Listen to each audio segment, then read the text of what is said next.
घने जंगल के बीचों बीच एक विशाल पीपल का पेड़ था। उसी पेड़ की जड़ों के पास एक पुराना बिल था जिसमें एक सांप रहता था। वो सांप बहुत चालाक था, लेकिन उससे भी ज्यादा लालची था। उसे जितना मिलता उससे कभी संतोष नहीं होता। दूसरी ओर उसी पीपल के पेड़ पर एक बंदर रहता था। बंदर स्वभाव से चंचल था, लेकिन दिल का साफ और मददगार भी था। वो जंगल के बाकी जानवरों के साथ मिलजुल कर रहता और समय समय पर उनकी मदद करता रहता। एक दिन बंदर पेड़ पर पके हुए मीठे फल तोड़ रहा था। फल इतने ज्यादा थे कि वो अकेले खा ही नहीं सकता था। तभी उसने नीचे बैठे सांप को देखा। सांप धूप सेक रहा था और बड़ी लालायित नजरों से ऊपर फलों की ओर देख रहा था। बंदर को उस पर दया आ गई। उसने सोचा, सांप भी तो जंगल का ही जीव है, इसे भी कुछ फल दे दूं। ये सोचकर बंदर ने कुछ फल तोड़कर नीचे फेंक दिए। सांप ने फलों को खाया और मन ही मन खुश हुआ, लेकिन उसकी लालच भरी आंखें और भी फल चाह रही थीं। उसने मीठी आवाज में कहा, बंदर भाई, ये फल तो बहुत स्वादिष्ट हैं। अगर तुम रोज मुझे ऐसे ही फल दिया करो तो मैं तुम्हारी रक्षा करूंगा। इस पेड़ के पास कोई शिकारी या खतरनाक जानवर नहीं आने दूंगा। बंदर सीधा साधा था। उसे लगा कि सांप सच में दोस्ती करना चाहता है। उसने खुशी खुशी हामी भर दी। अब हर दिन बंदर पेड़ से कुछ फल तोड़कर सांप के लिए नीचे फेंक देता। कुछ दिनों तक सब ठीक चलता रहा। सांप को मुफ्त में फल मिलने लगे और बंदर को यह लगता रहा कि उसे एक रक्षक मिल गया है। लेकिन धीरे धीरे सांप की लालच बढ़ने लगी।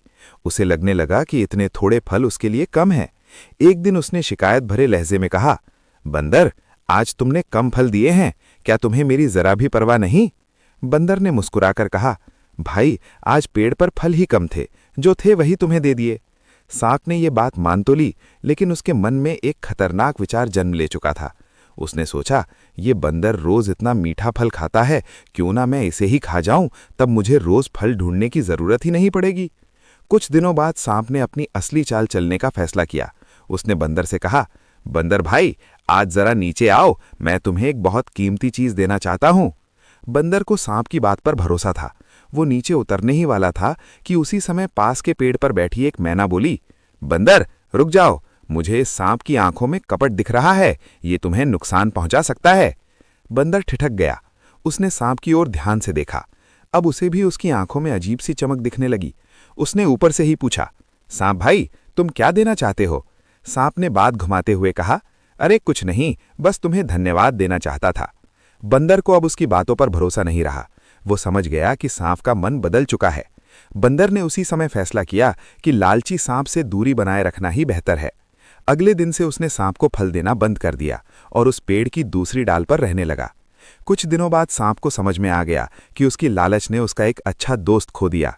बिना बंदर के फलों के उसे फिर से अपना भोजन खुद ढूंढना पड़ा। तब उसे अपनी गलती का पछतावा हुआ, लेकिन तब तक बहुत देर हो चुकी थी। कहानी की सीख: लालच इंसान हो या जानवर, सबका नुकसान कर देती है। जो संतोष नहीं करता और दूसरों का भला सोचने के बजाय उन्हें नुकसान पहुंचाने की सोचता है, वो अंत में अपना ही नुकसान करता है। सच्ची दोस्ती भरोसे और नेक नियत से चलती है, लालच से नहीं।